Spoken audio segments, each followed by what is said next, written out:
Il y a la fin de l'année qui approche à grands pas, la période du temps des fêtes, donc ce passage-là vers la nouvelle année.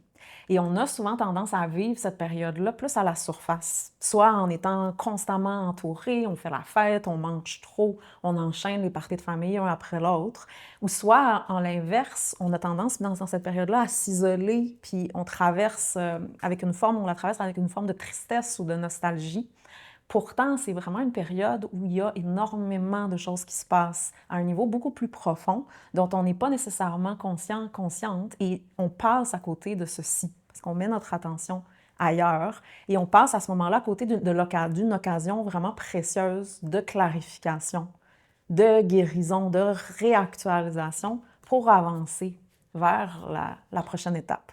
Donc, dans cette vidéo-ci, j'ai envie de parler, de partager de qu'est-ce qui se passe réellement pendant cette période-ci et comment vivre consciemment la fin d'un cycle qui ne s'applique pas seulement à la fin de l'année, quoique durant cette période-là, le processus est simplement vraiment accentué, mais qui s'applique à n'importe quelle fin de cycle.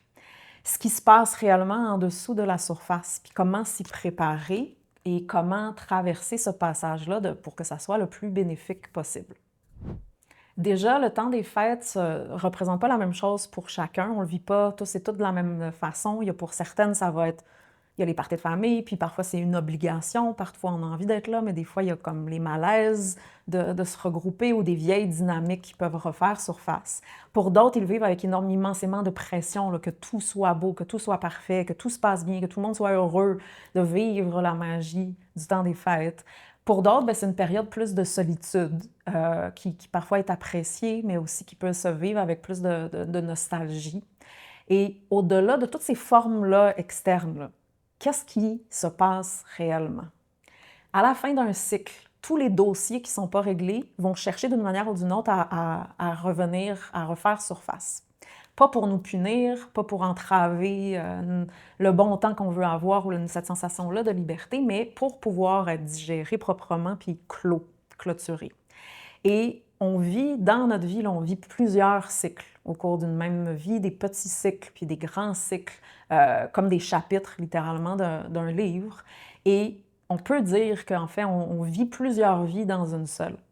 Et même à l'intérieur d'une même année, on traverse différents cycles, puis différents passages, puis différentes saisons. Et quand on arrive à la fin d'un cycle, d'un grand cycle comme la fin de l'année, mais naturellement, c'est une période qui invite à l'introspection. Et ce qui est totalement à l'opposé, en fait, de ce que la culture environnante nous pousse à faire, à consommer davantage, à s'étourdir, à s'enivrer, puis donc à vivre à la surface. Alors que c'est un moment qui appelle plutôt à ralentir, puis à créer de l'espace, puis à faire le ménage, puis pour faire le point de où j'en suis réellement. Donc, tout ce qui n'a pas été digéré va se faire sentir. Ça veut dire si durant l'année, et durant ma vie, en fait, entière, j'ai accumulé du retard. Puis s'il y a certaines choses qui ont été mises sous le tapis, OK, ça, je vais m'occuper de ça plus tard. Ou si elles ont des choses qui n'ont pas été réglées ou qui n'ont pas été digérées puis intégrées, à la fin d'un cycle, on va le ressentir. Je vais le ressentir en moi, dans mon corps et dans ma vie. Et c'est précisément, en fait, l'occasion de prendre un dossier à la fois, de s'assurer qu'il n'y a aucune roche qui est restée non tournée. Mais comme notre attention est généralement prise, là, dispersée dans tous les sens, puis à s'inquiéter souvent, puis à s'accrocher à des détails là, insignifiants au bout du compte, puis on court partout, puis on se retrouve un peu comme des poules sans tête. Mais on ne se donne pas généralement cet espace-là nécessaire pour adresser ce qui demande réellement à l'être. Et même quand on a du temps, on ne prend pas nécessairement ce temps-là pour entendre ce qui a besoin réellement d'être entendu. Et cette période de l'année invite naturellement à la noirceur, à descendre à travers le passage là, juste avant le solstice, puis le passage du solstice d'hiver, la nuit la plus longue, et ensuite doucement la remontée, mais qui naturellement invite à rentrer à l'intérieur de soi. Puis pourtant, bien souvent, on fuit ceci de toutes les façons possibles et inimaginables, par des films, des séries en boucle, par de la nourriture, par la présence continue des autres, par de la musique, puis de couvert sous cette magie du temps des fêtes. Alors que, oui, bien entendu, on peut vivre des moments puis se rassembler avec ceux qu'on aime, mais c'est aussi le moment de ramener le miroir vers soi-même et vers donc sa propre vie. Et se poser les questions suivantes de c'est quoi les dossiers qui demandent de mon attention, de quoi j'ai réellement besoin puis que je me donne pas nécessairement? Est-ce que je m'occupe de tous les problèmes des autres, de la terre entière, sauf des miens? Quelle est ma réelle intention pour l'année à venir? Qu'est-ce qui est réellement présent là? Qu'est-ce qui est déjà là puis qui veut émerger? Et qu'est-ce que j'ai besoin, qu'est-ce qui a besoin d'être clarifié pour y arriver? Parce que souvent, c'est pas nécessairement clair. Et pour ça, je vous invite à voir la vidéo là, sur les résolutions puis comment arriver à se donner des objectifs réalisables et atteignables. Et donc, pour ceci, bien, on a besoin d'un espace que trop souvent, on ne se donne pas. Un espace pour bien clore le cycle, pour entrer dans le suivant de manière le plus claire, le plus lucide, puis le plus ancré possible. Et non en lendemain de veille ou en ayant trop mangé, ce qui est si souvent le cas. Et quand on évite de se donner cet espace-là, puis de faire ce travail-là plus intérieur, puis qu'on reste à la surface, c'est parce que, en fait, ce qui se révèle, ce qui est révélé à nous en dessous, peut être, et souvent, inconfortable. Par exemple, de sentir le rattrapage à faire, de sentir tout ce que j'ai accumulé, de sentir toutes nos fuites d'attention. Puis ce que la vie nous demande réellement pour passer à la prochaine étape, pour vivre ce upgrade-là qui est là devant nous, qui nous est demandé. Et c'est une période aussi où on va vraiment sentir les dynamiques relationnelles, celles qui tirent toute de notre énergie puis de notre attention. Donc, c'est vraiment une belle occasion précieuse d'en prendre conscience.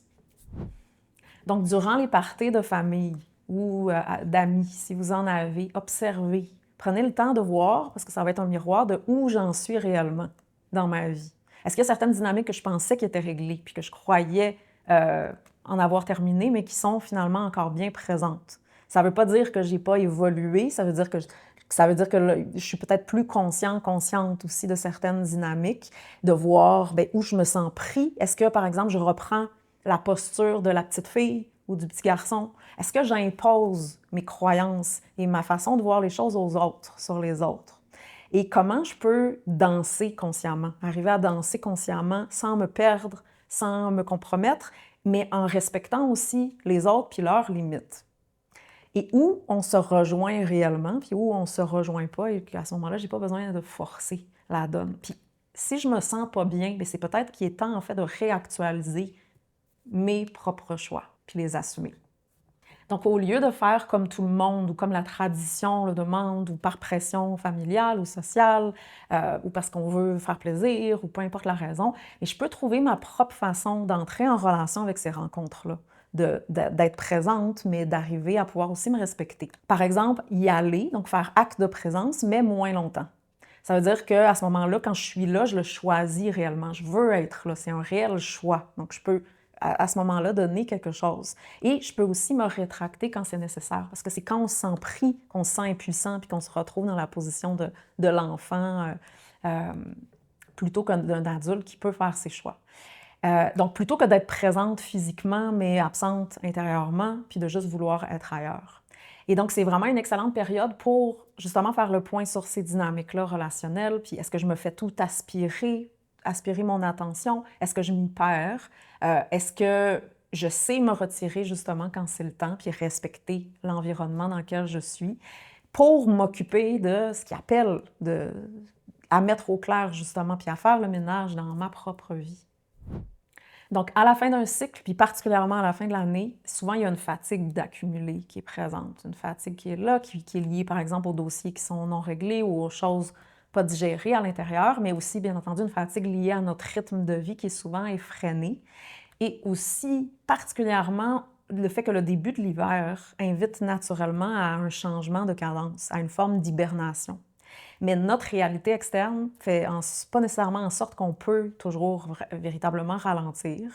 Et si j'ai trop de dossiers non réglés, le ralentir va devenir un mensonge, en fait, une fuite ou une manière de déconnecter de la réalité. Donc, ce n'est pas nécessairement la solution.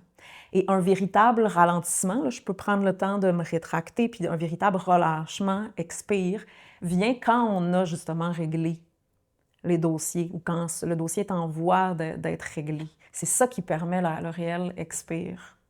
Sinon, ben, j'ai beau déconnecter, essayer de prétendre que c'est pas là, ben, ça va continuer de prendre dans le background de l'énergie de mon attention, souvent inconsciemment.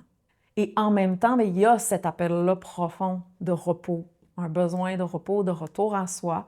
Et donc, la question devient alors, bien, comment je peux réactualiser mon temps ou mes priorités, mon mode de vie, pour ne pas me taxer davantage ou perpétuer des choses qui continuent certaines dynamiques ou patterns, puis pour recevoir le repos, puis le ressourcement, puis aussi la nourriture dont j'ai véritablement besoin. Donc, plutôt que de s'étourdir à la fin d'un cycle puis essayer de remplir ce malaise-là ou pour éviter de ressentir, mais durant cette période-là, il y a une invitation vraiment puissante qui est là. C'est cette invitation-là à faire le point. Pas seulement à la surface des choses, pas seulement ce que j'ai aimé ou ce que j'ai pas aimé de mon année, mais plus profondément. Par exemple, qu'est-ce qui m'empêche réellement d'avancer? Qu'est-ce que j'ai perdu de vue puis qui a besoin de mon attention? Et qu'est-ce qui a besoin d'être clarifié? Parce que les choses ne sont pas nécessairement claires, là. Quand on est habitué à ce processus-là, il se fait naturellement. Puis quand mon chemin est aligné, bien, c'est quelque chose qui est intégré, mais c'est normal que peut-être, OK, attends, c'est pas à 100% clair. À ce moment-là, je n'ai pas à prétendre que ça l'est. Et donc, pour souvent faire ce travail-là, bien, c'est normal d'avoir besoin d'une aide externe. Et la fin de l'année, là, c'est un moment vraiment précieux pour s'engager puis se réengager, d'abord face à soi-même et face à sa propre voix. Puis peut-être faire des choix différents de ce qu'on est habitué de faire. Donc, pour celles qui sont intéressées par ce processus-là, bien, j'offre à chaque fin d'année, en fait, j'offre une journée pour les femmes que j'accompagne à retrouver sa voix de préparation à la nouvelle année. Donc, c'est un temps justement pour digérer qu'est-ce qui a besoin d'être digéré, favoriser ce retour-là plus introspectif en soi, puis clarifier la vision à venir. Donc, si vous êtes intéressé à ce processus-là, n'hésitez pas à me contacter. Et bien entendu, il y a toujours le processus aussi un à un. Donc, quand on va être rendu de l'autre côté, alors, au début de l'année prochaine, bien, c'est un excellent moment pour faire ce choix-là pour soi-même, pour investir dans soi-même, pour que les choses puissent réellement avancer puis évoluer.